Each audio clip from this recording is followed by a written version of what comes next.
would happen if one day you could no longer take care of yourself? Would you immediately choose a nursing home or seek a different path? Age is something no one can escape, but how you embrace it doesn't have to be the same for everyone.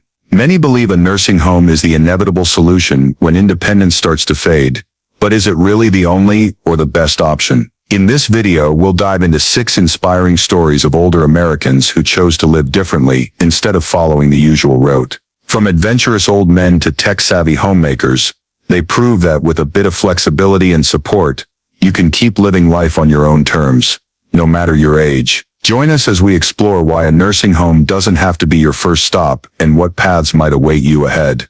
Before diving into the story, comment where you're watching from and don't forget to subscribe so you won't miss the latest stories. Let's meet Frank, an 85-year-old man living in Missoula, Montana, a small town nestled among majestic mountains. Frank was once a lumberjack, a rugged man with calloused hands from long days swinging an axe in the Bitterroot forest. The wooden house he lives in has weathered with time, but it's a creation he built with his own hands over 50 years ago.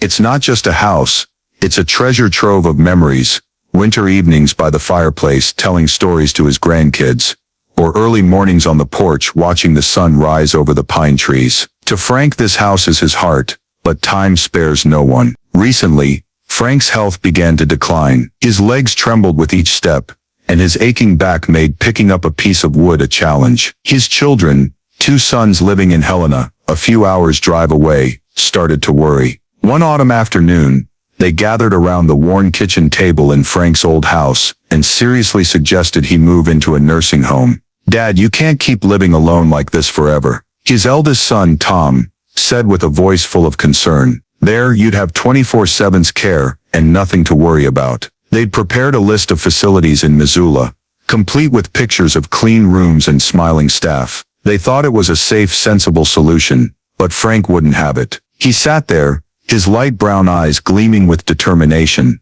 his hand tapping lightly on the oak table he'd crafted in his youth. "I've lived my whole life here," he said, his voice low but firm. "I'm not leaving it just because of old age. A nursing home isn't my home." To Frank, the idea of abandoning his house and the familiar routines, like the birds chirping in the garden each morning or the scent of pine wafting through the window, was unthinkable. He knew his body wasn't what it used to be, but his spirit was still vibrant. He didn't want to become someone who just waited for time to pass in an unfamiliar room. Frank's children didn't give up easily. Tom recalled the time Frank fell in the garage while trying to fix an old truck. Luckily, he only got scratched. "What if it's worse next time?" his younger son, Mike, asked. They feared one day they'd get a call from a neighbor with bad news. But Frank stood firm. He didn't deny his limitations, but he believed that with a few adjustments, he could still live his way. "I don't need someone looking after me all day," he said. "I just need a little help to keep going." His decision wasn't just stubbornness. It was a declaration of independence, something he'd cherished his whole life. Frank's story shows that aging doesn't mean giving up. He didn't fight reality, but chose to face it in his own way. Could Frank keep living in his beloved home? Let's see what he did to make it happen. After tense debates with his children, Frank didn't just sit still. He took action to prove he could stay in his cherished wooden home in Missoula, Montana. He understood his limits, but refused to surrender, instead finding ways to adapt. First, Frank agreed to a small change, hiring a cleaner named Sarah, a cheerful young woman from town, to come by twice a week. Sarah didn't just sweep and wash dishes. She brought lively stories from the outside world, brightening Frank's quiet afternoons. "That girl's quick on her feet." Frank chuckled to Tom over the phone. "But I can still make my own coffee, don't worry." He also installed a small emergency buzzer by his bed and in the garage. A simple device, but enough to ease his kids' nerves. One press, and neighbors or rescuers would come running. "I don't love it," Frank admitted, "but if it calms the boys down, it's worth it." With these changes, Frank kept the life he treasured. His days started early, as dawn peeked through the pines around Missoula. He woke at 5 a.m., shaky legs carrying him to the porch, with a cup of black coffee brewed in an old pot from his lumberjack days. Then, in worn-out shoes and leaning on a cane, he'd walk a loop around Flathead Lake near his house. The trail wasn't long, but it let him breathe fresh air and hear the water lap the shore. "I'm slower than I used to be," he thought. But at least I'm still moving. Those mornings were a tonic for his soul, a reminder he was alive and part of this world. Back home, Frank often spent hours in the garage, his little workshop. Today he decided to fix an old wooden chair that wobbled since last winter. His hands weren't as steady, but with patience he tightened screws, sanded the surface, and smiled when the chair stood firm again. Still good, he muttered, running his hand over the glossy oak. It wasn't just repairs. It was Frank proving he was still useful, still in charge of his life. Sweat rolled down his forehead, and his back ached with every bend, but he didn't mind. To him it was joy. Afternoons found Frank at a small coffee shop in downtown Missoula, a rustic spot with wooden walls and the scent of baked goods in the air. He'd sit in his usual corner, chatting with Bill, an old friend from the railroad days. "What'd you fix today, Frank?" Bill asked, sipping coffee. "Just a chair," Frank replied, "but it keeps me from sitting idle all day." Those talks gave him a sense of connection, an invisible thread tying him to this town. He loved Bill's small talk. Last week's blackout, the neighbor's dog running off. Alone at night in his house, Frank often reflected on freedom. To him it wasn't doing everything solo. It was living in his own space, at his own pace.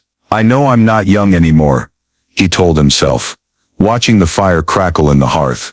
"But I'm still Frank, the man who built this house, who's lived here all his life." He didn't deny aging but refused to let it define him. Hiring Sarah, or adding the buzzer wasn't weakness. It was how he held on to his autonomy. His kids began to see it. During a visit, Tom conceded, "You're doing fine, aren't you? Maybe we worried too much." Frank's story shows small support can make a big difference. He didn't need 24/7 nursing home care, just a few helping hands to remain himself. That's the first lesson. Aging isn't the end.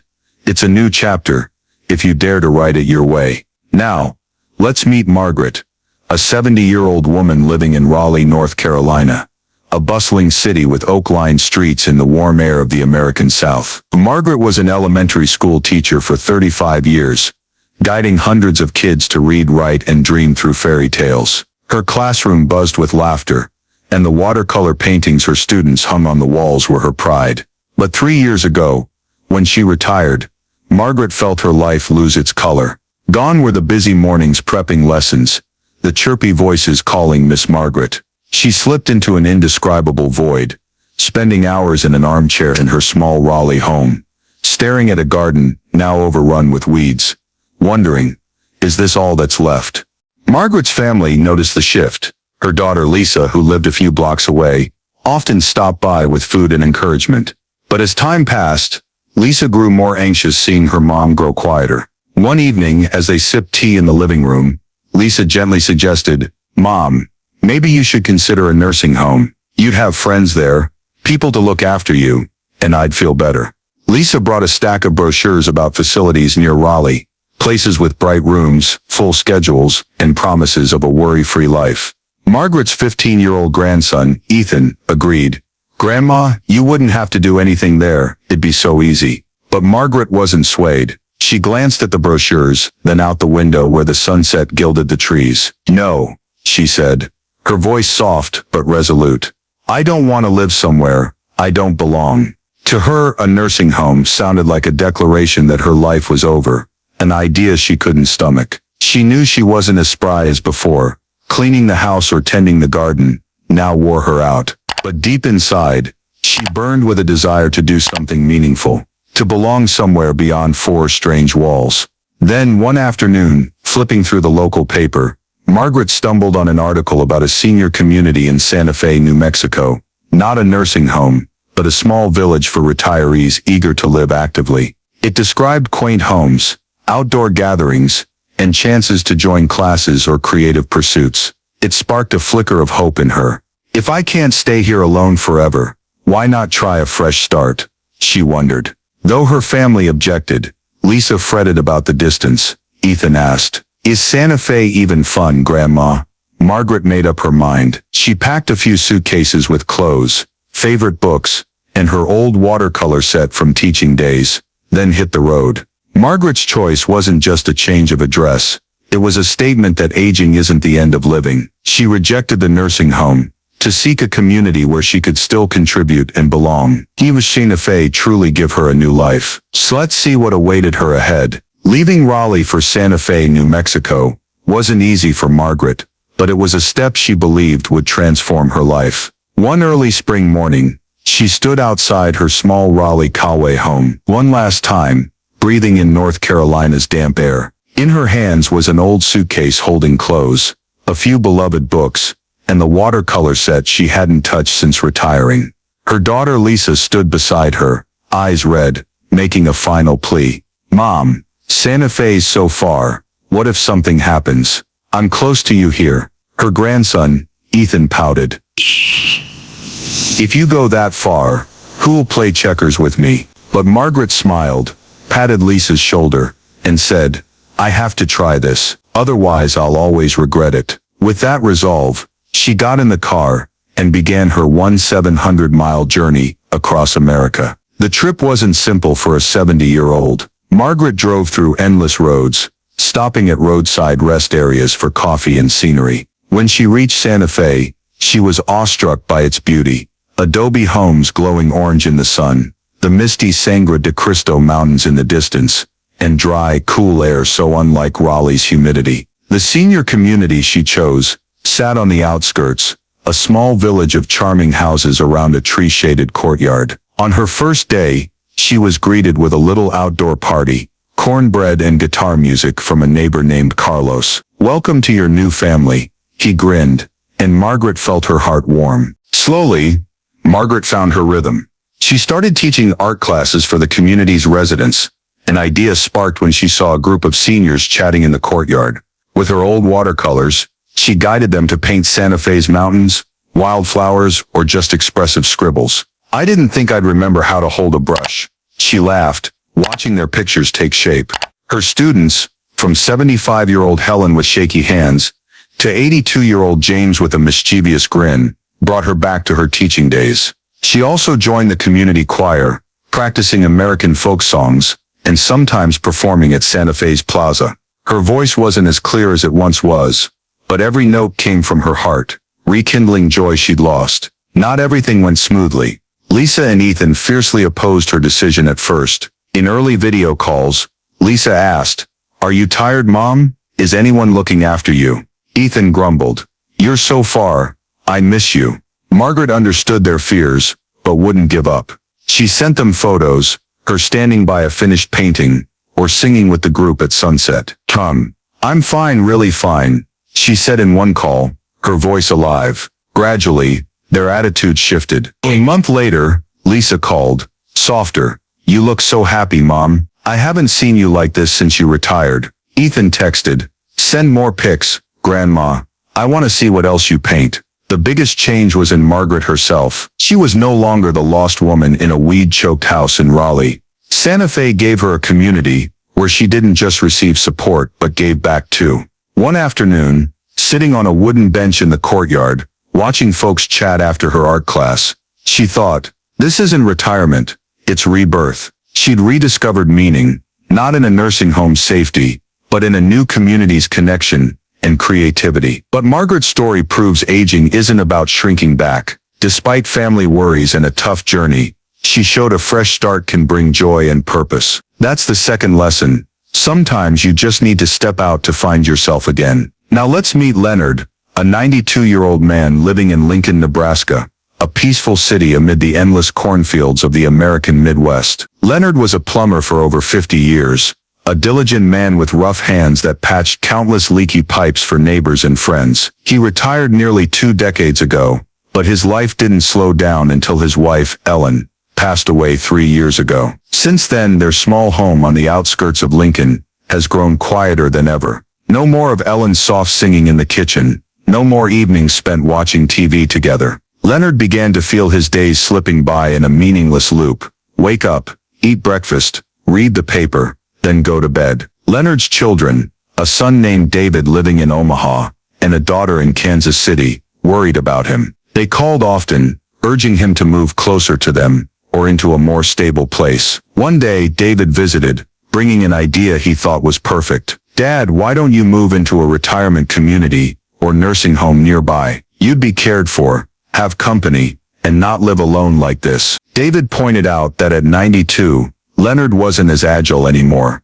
His hands shook when holding a coffee mug, and joint pain often woke him at night. His granddaughter, Emily, texted, "Grandpa, you need to rest. Don't push yourself too hard." But Leonard had other thoughts. He sat in his worn armchair in the living room, gazing out at the golden cornfields through the window, and shook his head. "I'm not ready to sit still," he told David, his voice deep but determined. To Leonard, a nursing home, or a stable life sounded like a cage, a place where he'd just wait for time to pass. He didn't deny his age. He knew his body had slowed considerably, but deep inside, a dream from his youth still burned. To set foot in places he'd never been, to see the wide world beyond Lincoln. "I've worked my whole life," he thought. "Now it's time to live for myself." Then, one evening, as David dropped by with a box of donuts, Leonard surprised him. "Son, why don't we travel together? I want to see America before it's too late." David was stunned, nearly dropping his water glass. "You're 92. Dad, are you sure?" he asked. But Leonard just smiled, his eyes lighting up like a boy's. He'd spent hours flipping through old travel magazines he and Ellen once read together, dreaming of trips they never took. Now he wanted to make that dream real. Not alone, but with his son. David hesitated at first, worried about his father's health. But Leonard's resolve won him over. "All right, Dad, but we have to be careful." Leonard's decision was a challenge to age and family expectations. He rejected the quiet life they wanted for him, choosing adventure over a nursing home. It wasn't just a trip.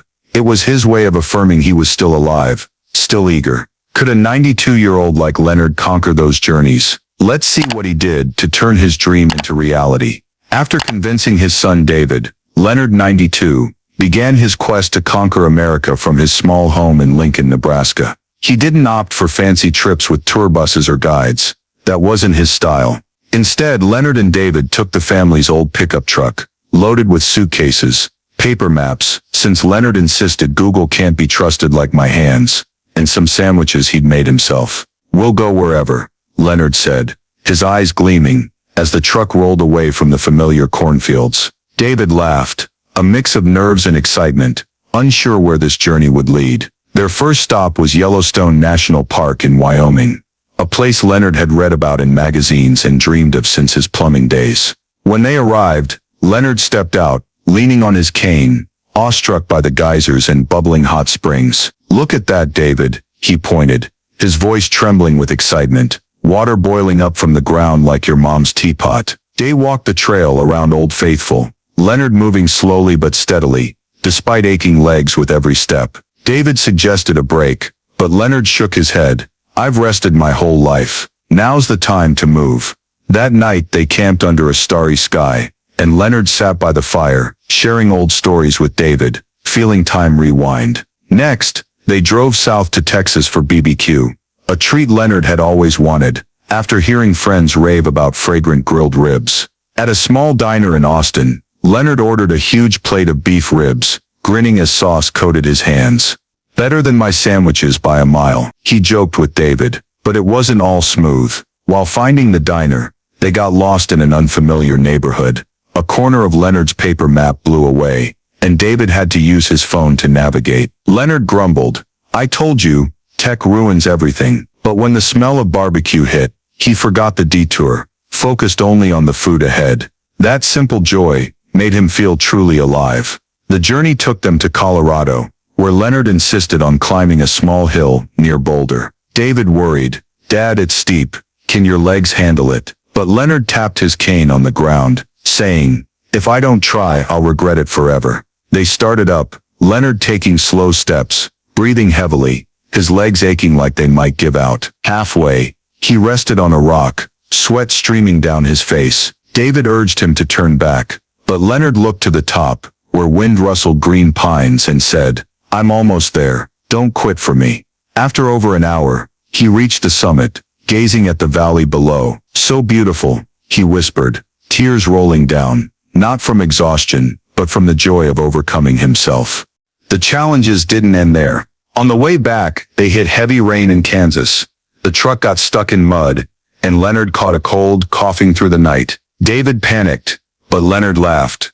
I'm old, not dead. He sipped hot tea, rested, and was ready to roll again by morning. Every hurdle, sore legs, getting lost, bad weather, was a chance for Leonard to prove 92 wasn't a limit.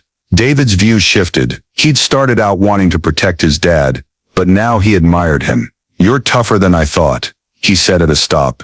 And Leonard replied, not tough, just living for real. Leonard's journey wasn't just trips. It was how he reclaimed joy and meaning. He didn't choose a nursing home, or the calm life his family expected. He chose adventure, feeling the world with his aging feet. Sitting by the truck window, watching fields zoom by, he thought, this is living, not waiting. Leonard's story is the third lesson. Age is just a number. And if you dare to step out, you'll find wonders at any stage of life. Next, let's meet Dorothy, an 80-year-old woman living in Seattle, Washington, a city known for persistent rain and sloping streets overlooking Puget Sound. Dorothy was an accountant for 40 years, a meticulous woman with numbers, proud of balancing books for small businesses in the Ballard neighborhood. She lived alone in a modest 2-story home, where she raised 3 kids, now grown and gone. That house brimmed with memories, pencil marks tracking the kids' heights on the doorframe, or the kitchen table, where she baked cookies every Christmas. But in recent years, Dorothy felt age's weight. Her hands shook holding a pen, and climbing stairs to bed each night became a major ordeal. Dorothy's children, 2 in Portland, 1 in California, grew increasingly concerned. During a family Skype call, her eldest son Brian suggested, Mom, why not move into a nursing home? You'd be looked after there, no more house worries. Her youngest daughter Sarah agreed, shouldn't live alone, it's too risky. They sent her a list of Seattle facilities, touting meals delivered to your door, and round-the-clock nurses. To them, it was a way to keep her safe, especially after Dorothy nearly fell, trying to clean a window last winter. But Dorothy wouldn't listen. She sat on her old sofa, watching rain drip outside, and shook her head. I don't want to live where I have no say, she said firmly. To her, a nursing home felt like a statement that her time was up, something she couldn't accept. Dorothy knew she couldn't handle everything anymore. Grocery trips left her drained, and cleaning was impossible. But she wouldn't abandon her home, where she'd lived over half a century, where every wall told a story. One afternoon, her 16-year-old grandson, Jake, visited, fiddling with an iPad. Grandma, do you know what this can do? He asked, eyes sparkling. Dorothy laughed, admitting, I just know how to turn on the TV. These things are too hard. But Jake persisted. I'll teach you, he said. Tech can help you stay here without anyone else. Dorothy was skeptical. She'd feared modern gadgets since her days with mechanical calculators. But Jake's eagerness convinced her to try. That decision marked a turning point. Dorothy didn't pick a nursing home or full-time care from her kids. Instead, she put her faith in something entirely new, technology. Guided by Jake, she began learning devices she'd thought were just for the young. If he can do it, why not me? She told herself, picking up the iPad with curiosity and a touch of nerves. She didn't know how this would change her life,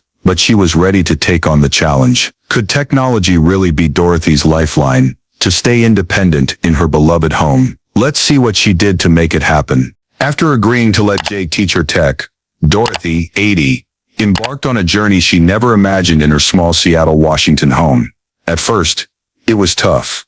Jake brought a small black round device called Alexa and set it on the kitchen table. You just talk to it, and it does everything, he explained. But Dorothy stared, muttering, talk to this box. I'm not crazy, Jake burst out laughing, then patiently coached. Try it, say Alexa, turn on the light. Dorothy took a breath, hesitant. Alexa, turn on the light. When the living room lit up, her jaw dropped. Then she laughed like a kid. Good heavens, this beats sci-fi movies, she exclaimed. From then on, she realized tech wasn't as scary as she'd thought. Jake didn't stop there. He taught her video calls on the iPad, a far bigger hurdle.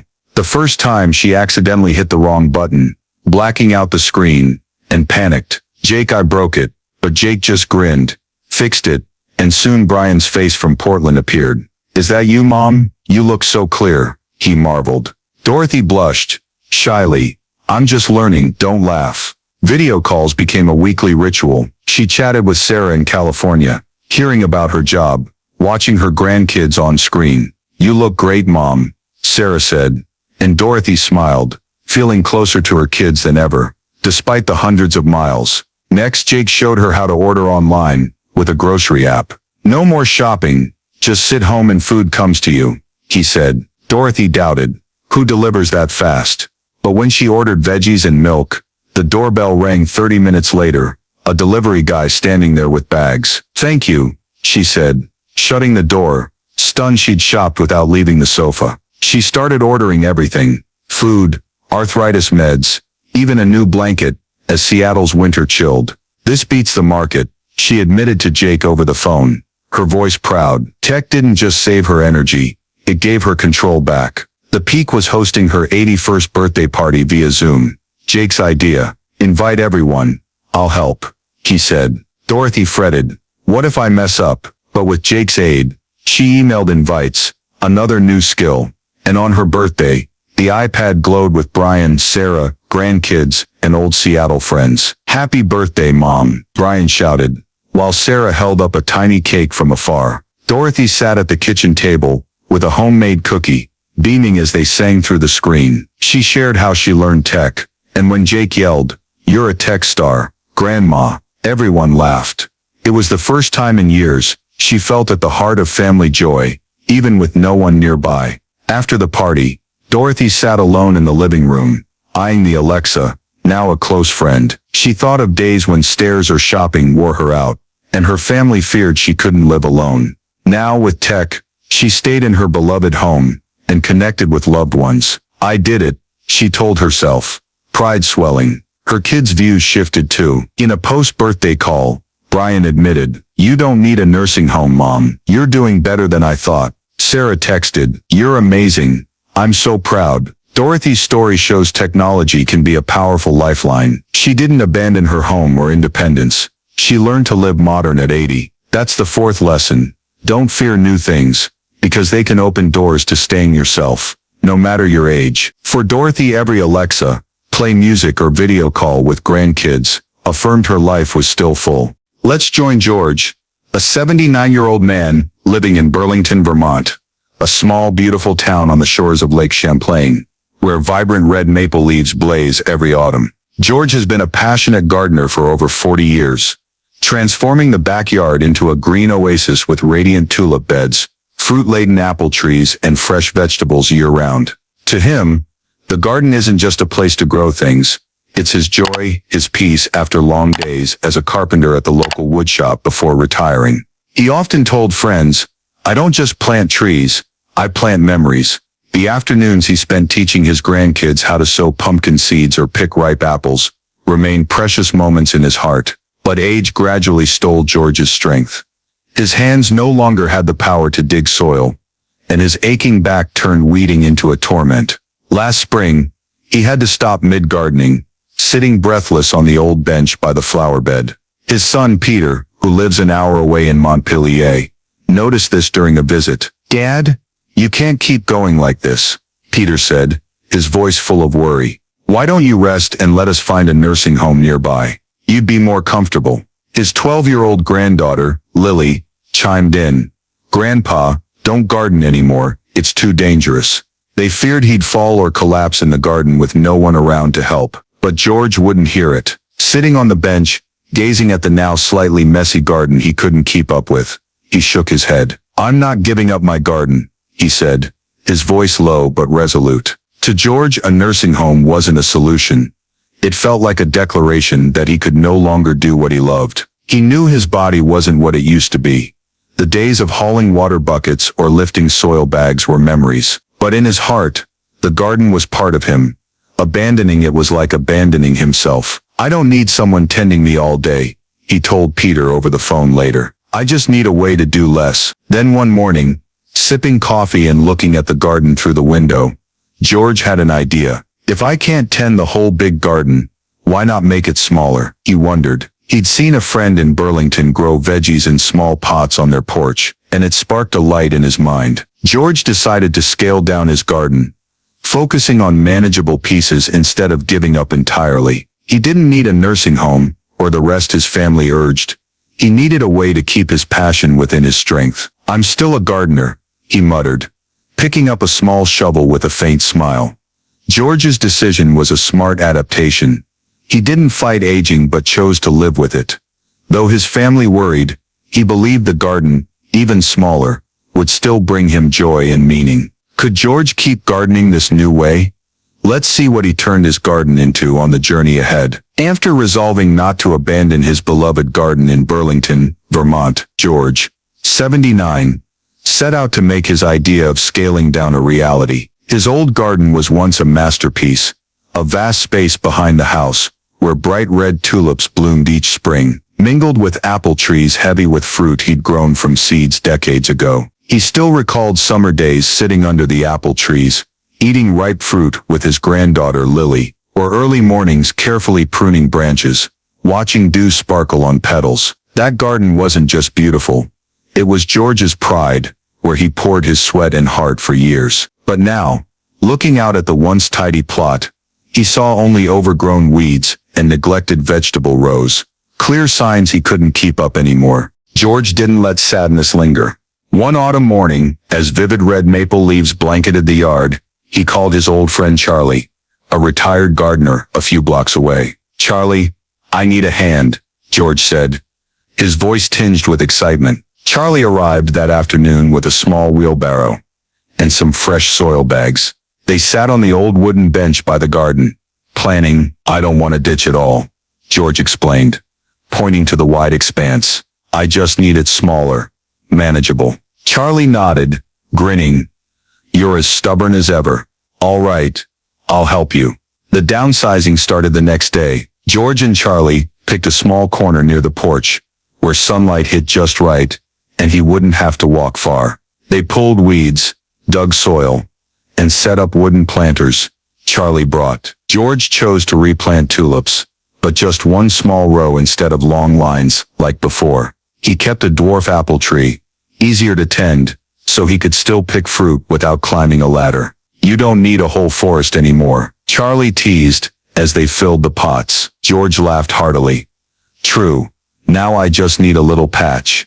Though his hands shook with the shovel, and his back ached with every bend, he didn't feel tired. He felt hope. Charlie stayed all week, helping refine details, from laying stones around the flower bed to installing a small watering hose, so George wouldn't have to carry water. When the new garden was done, it wasn't the grand space of old, but to George, it was beautiful in its own way. One afternoon, he sat on the wooden bench, cane in hand, admiring his work. The tiny tulip row was sprouting. The dwarf apple tree stood sturdy in its pot, and a few lush kale plants added color. Autumn wind from Lake Champlain blew through, carrying the fresh earth scent, and George closed his eyes, breathing deeply. "Still my garden," he whispered, peace flooding his heart. He no longer felt pressured to tend a huge plot, or worried about exhausting days among the rows. Instead, he found joy in simplicity. A small corner he could still nurture himself. George's family didn't believe he could keep going at first. Peter, his son, had called. "Dad, don't overdo it, just rest." But visiting and seeing the new garden, Peter's mind changed. "You really did it," he said, surprised, sitting by the flower bed. Lily ran over, exclaiming, "Grandpa, this tree's so cute." George smiled. "I didn't quit gardening, just made it smaller." Peter nodded, conceding, "I thought you needed a nursing home, but maybe I was wrong." They sat together, eating apples from the old tree George brought in, and for the first time in ages, the family felt his joy hadn't faded. To George, the small garden wasn't just for planting.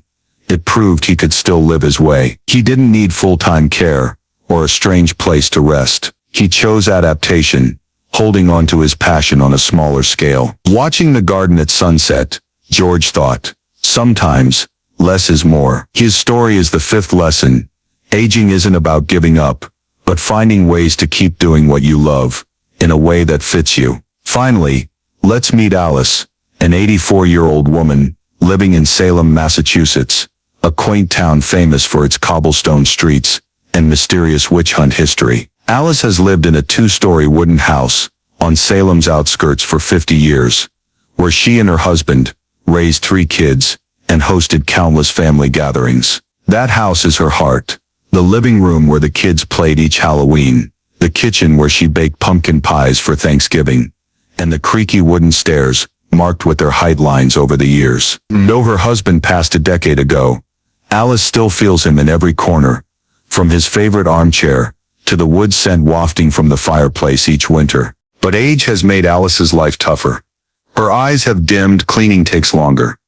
And once she nearly fell reaching for a box on a high shelf. Her children, 2 in Boston, 1 in New Hampshire, worried so much they called constantly to check in. One evening, during a family video call dinner, her eldest son, Mark, firmly suggested, "Mom, you should move to a nursing home. You'd be safer there, with people caring for you all the time." Her youngest daughter, Jenny, agreed. "You can't keep living alone. We're scared." They sent her details about a Salem facility, with cozy rooms and friendly staff. To them it was the best way to protect her. But Alice wouldn't agree. Sitting in the living room, clutching her teacup, she gazed out at the swaying old oaks through the window. "No," she said, her voice soft but steadfast. "This is my home. I'm not going anywhere." To Alice, a nursing home wasn't just leaving the house. It was leaving a lifetime of memories. She knew she wasn't as strong. Days of baking or wiping down picture frames were gone. But she couldn't imagine living in a strange room, without her kids' laughter echoing, or the smell of baking in the air. "I'd rather be here with the struggles than leave this place," she told Mark over the phone later. The family didn't accept it easily. Mark recalled when she forgot to turn off the stove after cooking, caught just in time by a neighbor. "What if something happens, Mom?" he asked, anxious. Jenny texted, "You need care. We just want you safe." But Alice stood firm. She didn't deny the risks, but believed with a little help, she could stay. "I don't need a nursing home," she told herself, eyeing the family photos on the wall. "I just need a way to keep living here." Her decision declared that the house wasn't just a place. It was her whole life. Alice started thinking of small changes to stay. She didn't want to lose her memories, or the place that shaped her. Though her family worried, she believed this home was worth fighting for. Could Alice keep living in her memory-filled house? Let's see what she did to make it real in the journey ahead. After firmly deciding not to leave her Salem, Massachusetts home, Alice, 84, began finding ways to keep living in that memory-rich space. Her 2-story wooden house wasn't just a residence. It was a living book of her 50 years. The small kitchen was the heart of Thanksgiving memories, where she'd spend hours baking pumpkin pies and roasting turkey, while the kids ran around begging for tastes. The scent of spices and laughter still seemed to linger there. On the living room doorframe, pencil marks tracked the heights of her 3 kids, Mark, Jenny and Tom, faded by time but never from her heart. "This isn't just a house," Alice often thought, running her hand over the marks. "It's my whole family." Though her eyes were blurry and steps sluggish now, she couldn't fathom leaving. But Alice wasn't naive. She knew her family's worries were valid. The forgotten stove, the near fall while reaching for something had scared them. Instead of arguing, she called Mark in Boston and said, "I'm staying but I need a little help from you kids." Mark resisted at first. "Mom, we just want you safe." But Alice was patient. "I'll be safer if you help me here, not force me to leave." Eventually, Mark relented, and the family pitched in. They installed handrails along the wooden stairs, a simple fix that made going up and down easier. "Watch you don't slip, Mom," Jenny cautioned over the phone as she sent a handyman. Alice laughed. "I won't, got these now." They also hired a weekly cleaner, easing her burden without stripping her autonomy. More importantly, Alice arranged for her kids and grandkids to visit often. "You don't need to worry I'm lonely," she told Mark. "Just drop by when you can." Mark started coming from Boston every weekend, bringing coffee and chatting by the fireplace.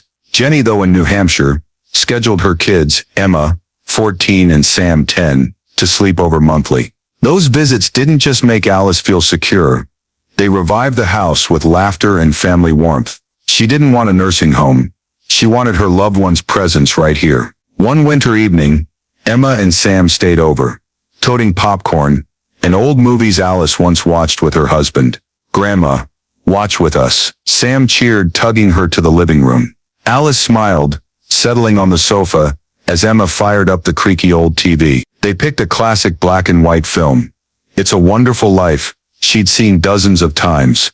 As the screen lit their beaming faces, Alice felt time roll back. She told them about watching it first with their granddad. The family huddled by the crackling fireplace. "He loved the bell scene," she said, and Sam asked, "Why, Grandma?" Alice chuckled. "He said every bell ring meant an angel got wings." Emma hugged her, whispering, "You're our angel." In that moment, surrounded by her grandkids, Alice felt profound peace. The house was no longer silent or empty. It pulsed again with love and memories. She looked around, from the photo-covered walls to the still warm hearth, thinking, "This is where I belong." The family's stance softened. After the sleepover, Jenny called, "You look so happy, Mom." "Maybe we overreacted." "Shawled," Mark texted, "If you want to stay, we'll do whatever it takes." Small aids from her kids and grandkids, handrails, visits, turned the house into a safe haven, without a nursing home. Alice's story proves a home can be your greatest strength. She didn't abandon memories or independence. She bonded her family to keep living in her space. That's the sixth lesson.